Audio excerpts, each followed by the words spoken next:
Hey guys, Apple Maniac YT here. As you can see, I got another package. Inside of this box should be a 15-inch mid-2010 MacBook Pro that I won for $40 in an eBay auction because somebody was selling it as they forgot the password on the machine. I don't know much about it. The bottom case is in really bad condition, and the top case has a couple of little dents.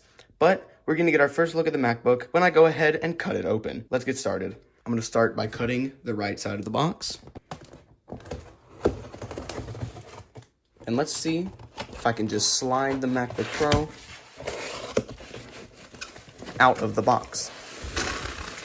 This thing is extremely heavy, and there we go. Some green bubble wrap that is really nice. I'm gonna reuse this bubble wrap, so let's see if I can peel the tape back without cutting it. There we go. Always nice when you get a big package like this and you're able to reuse the bubble wrap when you ship stuff out on eBay. This is gonna help save me some money in packing supplies. Now we can go ahead and remove the bubble wrap. And wow, I underestimated how big a 15-inch MacBook Pro would really be. Just looking at it, I can tell there's a little bit of shifting on the lid. As you can tell, it's popping out towards the front. That's what I meant by a bad bottom case. Top case has some slight dents on the side near the power button. The lid has a little scrape next to the dents, and the lid itself has some dents. Now I'm gonna go ahead and open up the MacBook Pro. That was difficult. And this hinge feels quite loose, but here the MacBook Pro is, and the display glass is actually not cracked, but it is severely bent in. I didn't have a MagSafe 1 charger when I bought this, so I had to buy one separately. Let's go ahead and open the MagSafe 1 charger.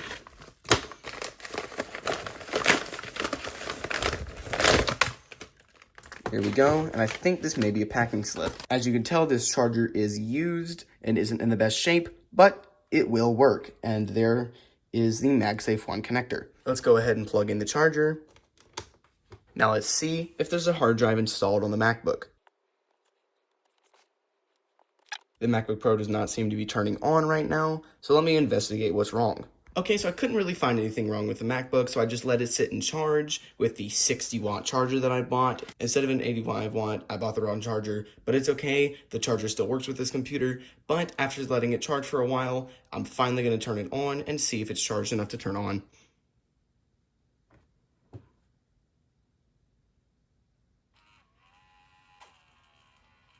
And there we go. It now appears to be turning on. This is a great start. And the seller noted in the description of the listing, it takes a long time to turn on, which is strange because it already has an SSD in it, which is kind of confusing me, but it's okay. I already bought a new SSD to put into the MacBook Pro, assuming that it had a bad hard drive. And as you can see, it's locked with a username and password that I don't know. And to get around this, I'm simply going to be booting to the recovery utility and reinstalling macOS onto this new SSD and then installing it. But first, this MacBook needs a good cleaning. So let's get started with that.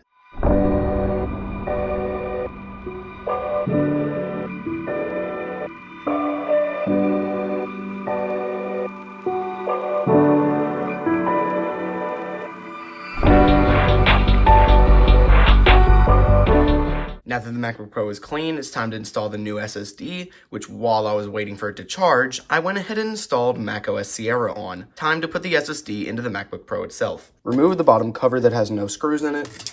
I will remove and disconnect the battery that is once again held in. I will remove and disconnect the battery that is once again held in with no screws, and unscrew the 2 screws holding the hard drive caddy in place.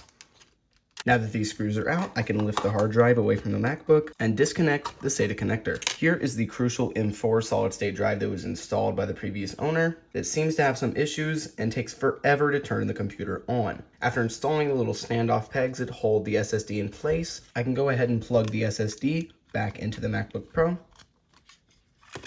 and seat it in place. Screwing in the hard drive caddy will finalize reinstalling the new SSD. I can put the battery back into the MacBook Pro and place the bottom cover back onto the MacBook Pro itself. It took a little while, but we got a progress bar. And now let's see if it completely boots, unlike with the other SSD. Well, the other one did boot, but it took about 10 minutes. And would you look at that? We've booted into the setup of macOS Sierra. I'm going to go ahead and set this up, and then we can check the specs of this MacBook Pro. And now we are into the desktop of macOS Sierra. I will go ahead and check the specs of this MacBook Pro. And oh my god, we've hit the holy grail. This thing has the 2.66 gigahertz Intel Core i7 and it looks like the previous owner upgraded it to 8 gigabytes of RAM. Man, I was really hoping for the i7, but I didn't think I would get it with this cheap of a MacBook Pro, but it looks like I actually got it. This is really exciting. As you can see, there's 8 gigabytes of RAM with a 4 gigabyte stick in each slot. The maximum amount of RAM for this MacBook Pro is 8 gigabytes, I believe, but if it is more, I'm of course going to be upgrading it to more. Now that I know the specs of the MacBook Pro and that it works, well, to some degree, I'm going to go ahead and shut it down, take it apart, and clean out all the dust and grime that's stuck on the inside. As you can tell, the inside of this MacBook Pro is extremely dusty and is really going to benefit from this cleaning. The next day. So after a good amount of work and cleaning this MacBook Pro, for about $64, I got my hands on a mid-2010 15-inch MacBook Pro with a 2.66 gigahertz Intel Core i7, 8 gigabytes of DDR3 RAM, and the fully maxed out NVIDIA GT330M graphics chipset with 512 megabytes of video RAM. Along with that extra $24 went into the new SSD that I may be returning if I can figure out what's wrong with the other SSD. But honestly, not too bad for, as of right now, a total of $68. Let's go over the problems with this MacBook Pro. First off, it really needs a new bottom case, which I'll be ordering very soon. And a new top case is optional, but probably not a bad idea. It's pretty dented in, and as of right now is not letting the bottom case sit flush. I may be able to unbend it to let the bottom case sit, and if I can, I will not be getting a new top case. And of course, I'm not getting a new display assembly, as that's kind of a waste of money just for that. Along with that, the battery does need to be replaced. I just thought I might mention it. The screen hinge is a little bit faulty at the back. As you can see, it gets a little loose at the position that most people would use it at, but that's okay.